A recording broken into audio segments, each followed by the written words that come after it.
Birmingham has issued a tornado warning for central Cherokee County in northeastern Alabama until 7:15 p.m.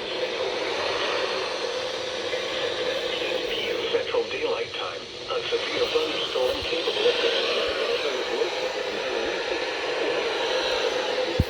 at 55. Source: radar indicated. Flying debris will be dangerous to those caught without shelter.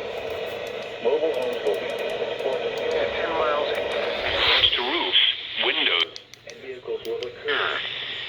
Tree damage is likely. Locations impacted include Center, Cedar Bluff, Center Municipal Airport, Little River Canyon National Preserve, Leesburg, Sand Rock, Galesville, Slackland, Cherokee Rock Village, Furnace Park, Western Weiss Lake, Blands, Eastern Weiss Lake, Little River Falls, Weiss Dam, Fullerton, New Moon, Yellow Creek Falls, Chestnut Bay Resort, and Broomtown. Take cover now. Move to a basement or an interior room on the lowest floor of a sturdy building. Avoid windows.